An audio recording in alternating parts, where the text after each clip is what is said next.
नमस्कार साथियों, आज देश जी के ट्रिक में आप सभी का स्वागत है। दोस्तों, इस वीडियो में मैं आपके एसएससी जीडी कांस्टेबल एग्जाम्स के लिए जीके जीएस का टॉप 50 महत्वपूर्ण प्रश्नों को कराने वाला हूं, जो कि आपके एग्जाम्स के लिए काफी ज्यादा महत्वपूर्ण रहने वाला है। तो साथियों, इस वीडियो को आप बड़ी ही ध्यानपूर्वक एंड तक जरूर देखिएगा।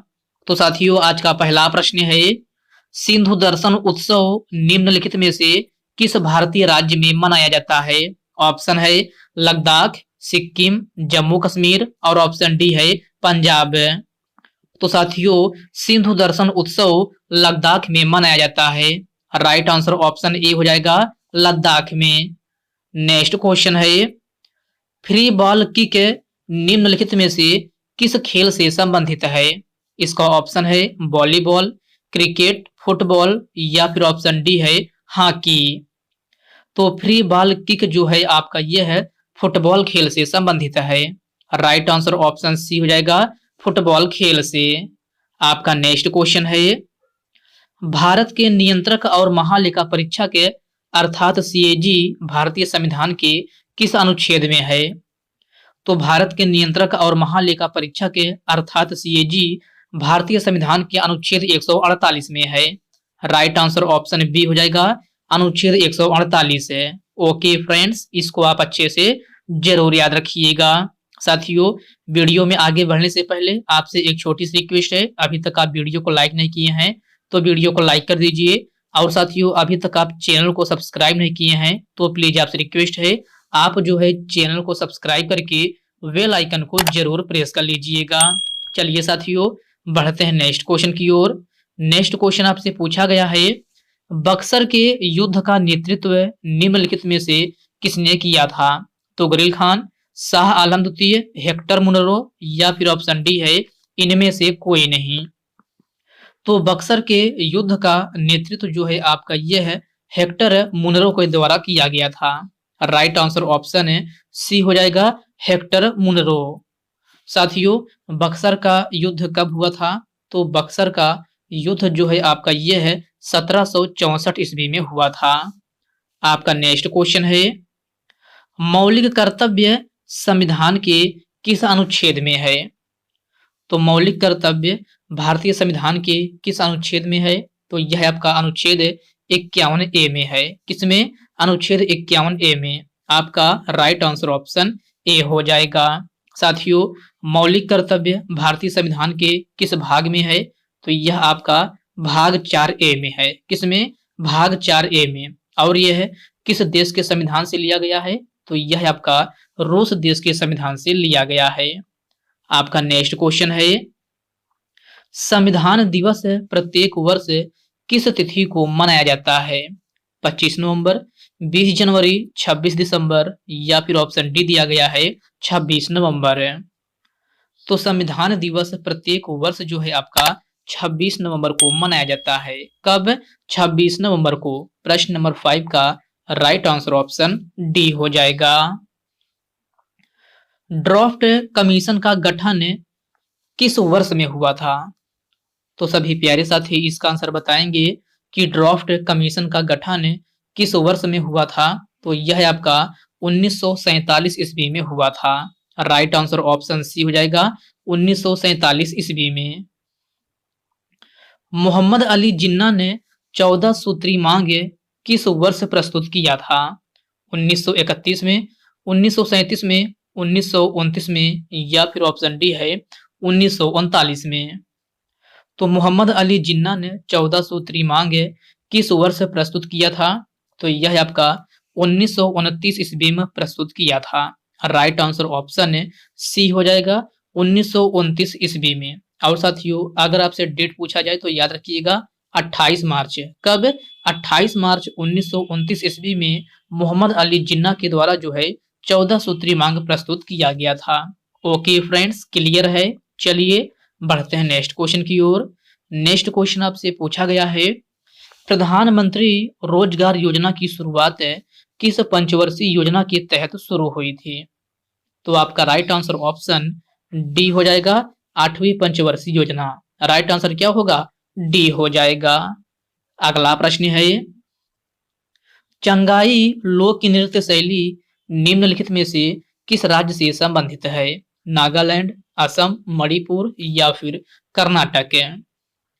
तो चंगाई लोक नृत्य शैली जो है आपका ये है नागालैंड राज्य से संबंधित है। प्रश्न नंबर 9 का राइट आंसर ऑप्शन ए हो जाएगा। आपका नेक्स्ट क्वेश्चन है, संघ की कार्यपालिका भारतीय संविधान के किस भाग में है? भाग 2 में, भाग 3, भाग 4 या फिर भाग 5 में? तो संघ की कार्यपालिका भारतीय संविधान के भाग 5 में है। किसमें? भाग 5 में। आपका राइट आंसर ऑप्शन डी हो जाएगा। साथियों, भारतीय संविधान के भाग 2 में आपका नागरिकता का उल्लेख है। किसका? नागरिकता का। और भाग 3 की बात की जाए तो इसमें आपका मूल अधिकार के बारे में बात किया गया है। और भाग 4 में जो है आपका डीपीएसपी है। क्या? डीपीएसपी अर्थात राज्य के नीति निर्देशक तत्वों के बारे में इसकी जो है उल्लेख किया गया है। आपका नेक्स्ट क्वेश्चन है, किस देश ने सबसे ज्यादा बार एशियन गेम्स की मेजबानी की है? तो क्वेश्चन को ध्यान से पढ़िएगा। इसमें आपसे पूछा जा रहा है कि किस देश ने सबसे ज्यादा बार एशियन गेम्स की मेजबानी की है? तो साथियों यह आपका थाईलैंड देश है। प्रश्न नंबर 11 का राइट आंसर ऑप्शन सी हो जाएगा, थाईलैंड। अगला प्रश्न है, संपत्ति का अधिकार किस संविधान संशोधन द्वारा हटाया गया था? तो क्वेश्चन को ध्यान से पढ़िएगा। इसमें आपसे पूछा जा रहा है कि संपत्ति का अधिकार किस संविधान संशोधन के द्वारा हटाया गया था? तो यह आपका जो है 44वां संविधान संशोधन 1978 के द्वारा हटाया गया था। आपका प्रश्न नंबर 13 का राइट आंसर ऑप्शन सी हो जाएगा, 44वां संविधान संशोधन 1978। ओके फ्रेंड्स, क्लियर है। चलिए बढ़ते हैं नेक्स्ट क्वेश्चन की ओर। नेक्स्ट क्वेश्चन आपसे पूछा गया है, निम्नलिखित में से पृथ्वी की जुड़वा ग्रह किसे कहा जाता है? शुक्र, बुध, मंगल या फिर शनि? तो पृथ्वी की जुड़वा ग्रह किसे कहा जाता है? तो यह आपका शुक्र ग्रह को कहा जाता है। राइट आंसर ऑप्शन ए हो जाएगा, शुक्र ग्रह को। ओजोन दिवस प्रत्येक वर्ष किस तिथि को मनाया जाता है? इसका ऑप्शन दिया गया है 12 जनवरी, 14 जनवरी, 15 सितंबर या फिर 16 सितंबर। तो ओजोन दिवस प्रत्येक वर्ष किस तिथि को मनाया जाता है? तो यह आपका 16 सितंबर को मनाया जाता है। राइट आंसर ऑप्शन डी हो जाएगा, 16 सितंबर को। भारत ने हॉकी खेल में गोल्ड मेडल किस वर्ष जीता था? 1978 में, 1980 में, 1983 या फिर 1989 में? तो भारत ने हॉकी खेल में गोल्ड मेडल किस वर्ष जीता था? तो यह आपका 1980 ईस्वी में जीता था। राइट आंसर ऑप्शन बी हो जाएगा, 1980 में। T20 विश्व कप में एक प्लेयर अधिकतम कितना ओवर फेंक सकता है? तो क्वेश्चन को ध्यान से पढ़िएगा। इसमें आपसे पूछा जा रहा है कि T20 विश्व कप में एक प्लेयर अधिकतम कितना ओवर फेंक सकता है? तो आपका राइट आंसर ऑप्शन ए हो जाएगा, 4 ओवर एक प्लेयर जो है आपका फेंक सकता है। तो आपका राइट आंसर ऑप्शन ए हो जाएगा, 4 ओवर। अगला प्रश्न है, भारतीय राष्ट्रीय कांग्रेस की स्थापना किस वर्ष हुई थी? तो भारतीय राष्ट्रीय कांग्रेस की स्थापना 1885 ईस्वी में हुई थी। राइट आंसर ऑप्शन सी हो जाएगा, 1885 में। डेट पूछा जाए तो 28 दिसंबर। कब? 28 दिसंबर 1885 ईस्वी में जो है आपका भारतीय राष्ट्रीय कांग्रेस की स्थापना हुई थी। केलुचरण महापात्र का संबंध किस शास्त्रीय लोक की नृत्य शैली से है? कथक, ओडिसी, कथकली या फिर घूमर? तो केलुचरण महापात्र का संबंध जो है आपका ओडिसी नृत्य शैली से है। प्रश्न नंबर 19 का राइट आंसर ऑप्शन बी हो जाएगा। तमिलनाडु के नववर्ष त्योहार को किस नाम से जाना जाता है? तो क्वेश्चन को ध्यान से पढ़िएगा।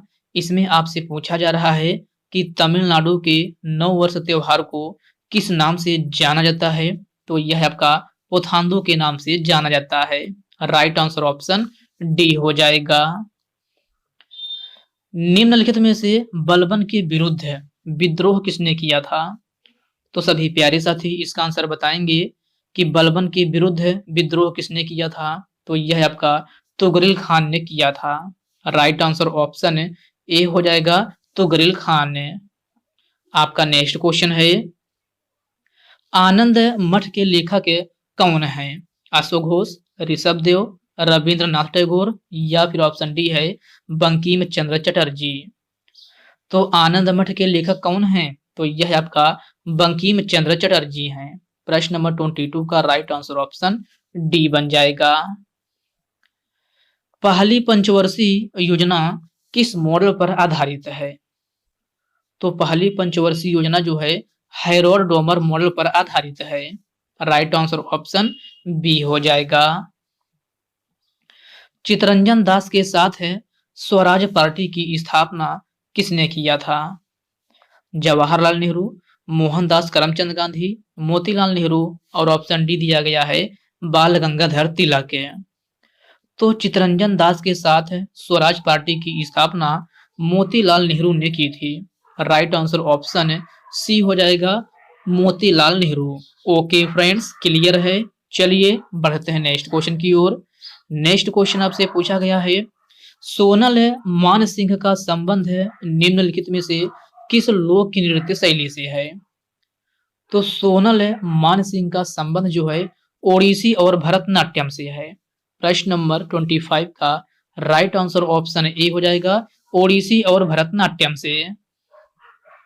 व्यपगत का सिद्धांत किस वायसराय से संबंधित है? तो क्वेश्चन को ध्यान से पढ़िएगा। इसमें आपसे पूछा जा रहा है कि व्यपगत का सिद्धांत किस वायसराय से संबंधित है। तो आपका राइट आंसर ऑप्शन डी हो जाएगा, लॉर्ड डलहौजी। अगला प्रश्न है, कुव्वत उल इस्लाम कहाँ स्थित है? तो मेरे प्यारे साथियों, कुव्वत उल इस्लाम कहाँ स्थित है?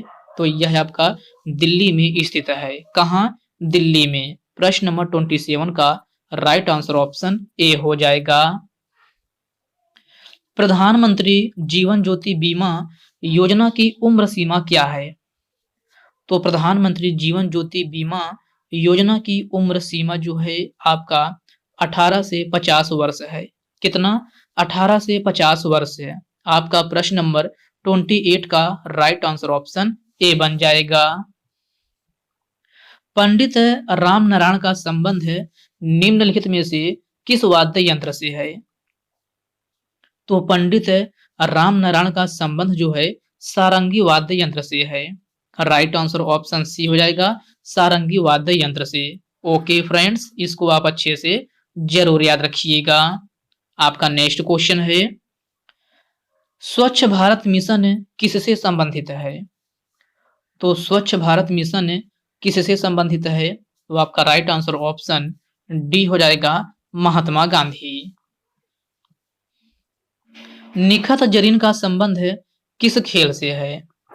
तो आपको बताना है कि निखत जरीन का संबंध किस खेल से है। निशानेबाजी, मुक्केबाजी, तैराकी या फिर हाई जंपिंग। तो आपका राइट आंसर ऑप्शन बी हो जाएगा, मुक्केबाजी। निखत जरीन का संबंध जो है मुक्केबाजी खेल से है। तो प्रश्न नंबर 32 का राइट आंसर ऑप्शन बी हो जाएगा। निम्नलिखित में से अकबरनामा के लेखक कौन है? तो अकबरनामा के लेखक कौन है? अबुल फजल, अकबर, बाबर या फिर इनमें से कोई नहीं। तो अकबरनामा जो है आपका अबुल फजल के द्वारा लिखी गई है। तो राइट आंसर ऑप्शन ए हो जाएगा, अबुल फजल। ओके फ्रेंड्स, क्लियर है। चलिए बढ़ते हैं नेक्स्ट क्वेश्चन की ओर। नेक्स्ट क्वेश्चन आपसे पूछा गया है, जनगणना 2011 के अनुसार सबसे ज्यादा लिंगानुपात किस राज्य का है? तो यह आपका केरल राज्य है। राइट आंसर ऑप्शन ए हो जाएगा, केरल राज्य। अगला प्रश्न है, लवली चौबे का संबंध किस खेल से है? ऑप्शन दिया गया है वॉलीबॉल, क्रिकेट, लॉन बॉल या फिर लॉन टेनिस। तो लवली चौबे का संबंध किस खेल से है? तो इनका संबंध जो है लॉन बॉल से है। प्रश्न नंबर 37 का राइट आंसर ऑप्शन सी हो जाएगा। जनगणना 2011 के अनुसार भारत की साक्षरता दर कितनी है? तो जनगणना 2011 के अनुसार भारत की साक्षरता दर जो है 74.04% है। राइट आंसर ऑप्शन डी हो जाएगा, 74.04%। ओके फ्रेंड्स, क्लियर है। चलिए बढ़ते हैं नेक्स्ट क्वेश्चन की ओर। नेक्स्ट क्वेश्चन आपसे पूछा गया है, राष्ट्रमंडल खेल 2022 में भारत ने कितने रजत पदक जीता है? तो क्वेश्चन को ध्यान से पढ़िएगा।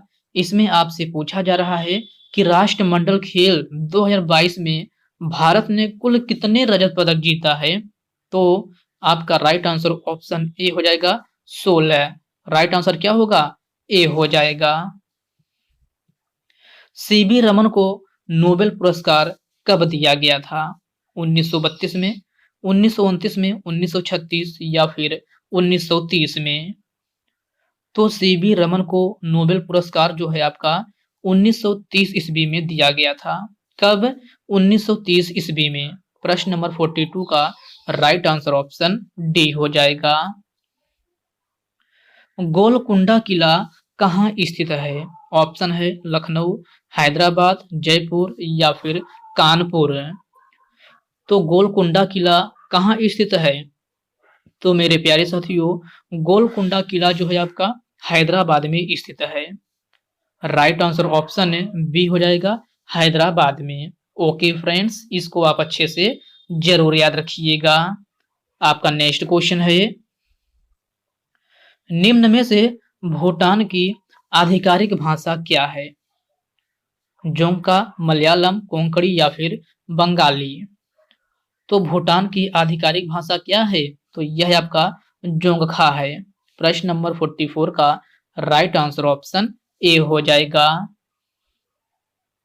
सत्यशोधक समाज की स्थापना निम्नलिखित में से किसने की थी? ऑप्शन है महात्मा गांधी, ज्योतिबा फुले, बाल गंगाधर तिलक या फिर ऑप्शन डी है सुभाष चंद्र बोस। तो सत्यशोधक समाज की स्थापना किसने की थी? तो साथियों, यह आपका ज्योतिबा फुले ने की थी। राइट आंसर ऑप्शन बी हो जाएगा, Jyotiba Phule. Okay friends, clear है। तो साथियों, आज की इस वीडियो में बस इतने ही प्रश्न हैं। तो साथियों, यह वीडियो आपको कैसी लगी आप कमेंट बॉक्स में कमेंट करके अपना फीडबैक जरूर दीजिएगा। और साथियों, यह वीडियो आपके लिए थोड़ा भी हेल्पफुल लगा हो तो इस वीडियो को लाइक कर दीजिए, अपने साथियों के साथ शेयर कीजिए। फ्रेंड्स, अभी तक आप चैनल को सब्सक्राइब नहीं किए हैं तो प्लीज आपसे रिक्वेस्ट है, आप जो है चैनल को सब्सक्राइब करके बेल आइकन को जरूर प्रेस कर लीजिएगा। तो चलिए साथियों, इसी के साथ मिलते हैं किसी नेक्स्ट वीडियो में। तब तक के लिए जय हिंद दोस्तों।